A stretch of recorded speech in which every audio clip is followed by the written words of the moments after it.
Alright, well, I said that I would try to keep these shorter, and last week's was not any shorter. So, I will try better this week. This week was super good, once again. I'm seeing a trend here. Every week you're just like, yeah, this week was good. That was on all my voice recordings. Yeah, it was a good week this week. Lots of stuff went on, but I can't really remember what went on. Was trash ball this last P day? So we played some trash ball, glow in the dark style. So how you do that is you get two big garbage cans, those like big plastic ones, tape some glow sticks to it, get a volleyball, tape some glow sticks to that, split up into teams, put some glow sticks on them as well. And then it's like ultimate frisbee, where if you have the ball you can't run. When you don't have the ball you can run as much as you want. And you try to hit the trash can with the glow in the dark volleyball. And it was super fun. We ran a lot and all of us were super tired after. So yeah, we ran a lot and I've never played that game before. So it was really fun, and I'll probably try to convince some people to play it when I get home. Oh yeah. It's a very creative idea. The YSA elders did it for an activity with the YSA group, and everybody loved it. So we're like, we'll give it a shot. Yeah, it was pretty cool. Then on Tuesday, we had Super MLC, or Super Mission Leadership Council Conference. Super Mission Leadership Council. Council, not conference.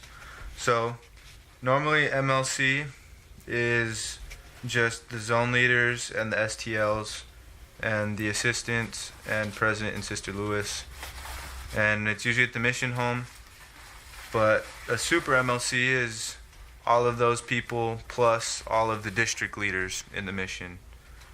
So we couldn't fit all those people in the mission home, so we went to the Inglewood building, which, for those of you that don't know where that is, which is like all of you, that was my first church building I went to on my mission, well, in the field. So we got to drive to Yakima again and go to Super MLC. And because President wants me to get to know the area better, I am the designated driver, so I got to drive for 4 hours on Tuesday. Yeah, Wenatchee's 2 hours away from Yakima, but I didn't crash.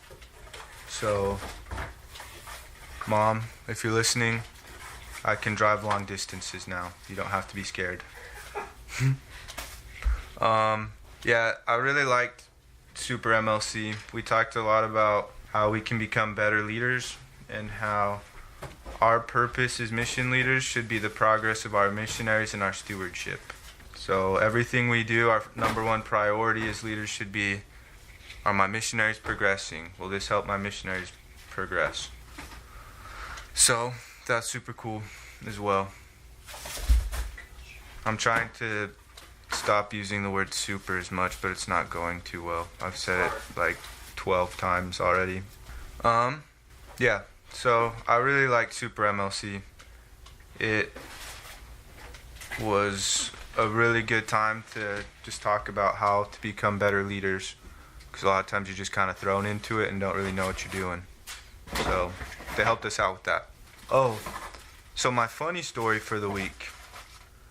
So I was on exchanges on Saturday in an English area, and so as Spanish missionaries, we tend to stay away from big, rich houses and rich people.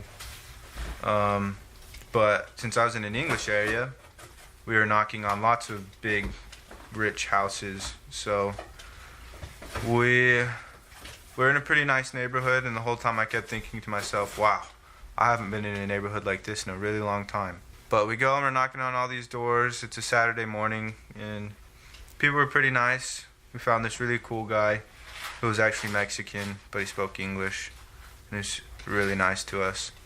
But the funny story is we knock on this door, and this older gentleman answers the door, and he had his phone in his hand, and it sounded like he had just been on the phone with somebody. But we start talking to him, and we get to know him a little bit, and then out of nowhere he's just, "Sorry guys, I'm on the phone right now," and walks off. But he left the door open, so, like he still wanted to talk to us. So Elder B and I, side story, I went to high school with Elder B. Yeah, that was cool. We talked a lot about different people we knew. Yeah, like MJ Kim, apparently they played basketball after school some days, just at his house. I never knew. But anyway, back to the story.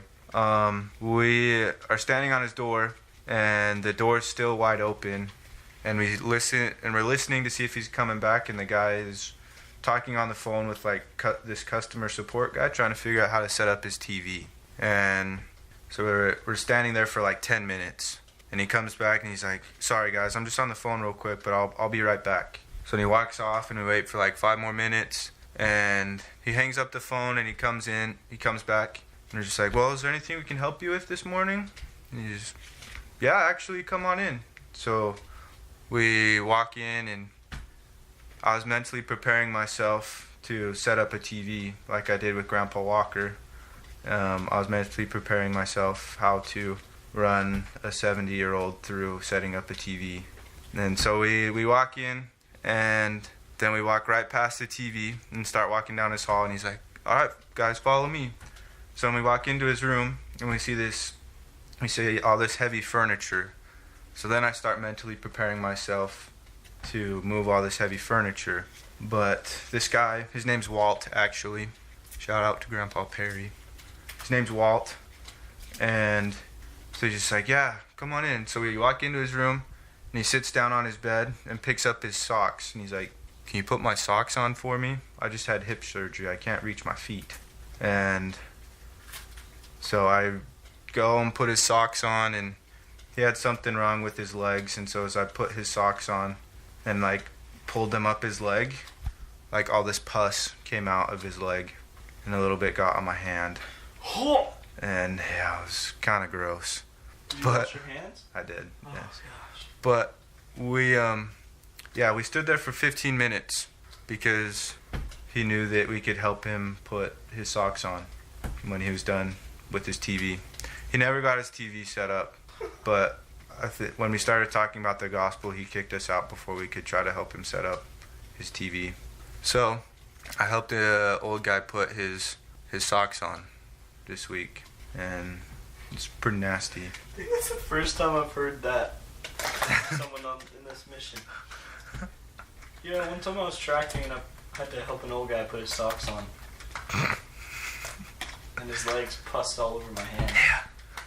Yeah, pretty gross. That's disgusting. What a champ. Yeah, it was good. Elder Harmon's sister sent us some homemade Pop-Tarts. True. And they're bomb. True. They're super good. Oh, my recent convert, AJ from Moses Lake, I wrote him a letter a few weeks ago, and he wrote me back. AJ! So that was super cool. Elder Harmon worked with AJ too. So, yeah. What a guy. I love that kid. Oh, Primitivo got the priesthood this week too. What? Yeah, he looked so happy. Power of God. He's so cool. And he invited all of us over for a barbecue at his house. But we couldn't do it yesterday, so we're going to have it another day. But this is also a guy who was grilling some sweet potatoes on a little Foreman grill. He was? Yeah. Oh gosh. So we'll see how that barbecue turns out. But yeah. Oh boy. I'll update you on the rest of this stuff that happened this week. Do you have anything to say? I was gonna say something, but I forgot. You gonna try to remember it? Yeah, I'm trying. Yeah. What were you saying before AJ? Oh, did I ever tell you why he told us he couldn't get baptized? No, you didn't. Okay, so we were working with AJ, Elder Vero Palumbo and I, one of my past companions. We were teaching AJ, trying to help him to receive an answer, because he told us that the reason why he had never been baptized, which was his family got baptized and 2.5 years ago, and he was not baptized because he never received an answer if it was true. So, he had never told any missionaries until my companion and I that was why he hadn't been baptized. That, at least, it wasn't on any records. So, he told us that, and then we're like, dang. So we're trying to help him, and we got him to pray again and ask for an answer if he should be baptized. And he told us that one day at school, he was out on the field, and he decided to say a prayer, and he asked God if he should be baptized. And a bee flew by his ear and buzzed in his ear, and he said when the bee flew by his ear, he heard the bee say, "Nope." And that was right after he finished his prayer. And so he told us that he wasn't ready to be baptized because God told him no through a bee. Wow, I've never heard that story before. Yep. Nice. That was the AJ that I was working with.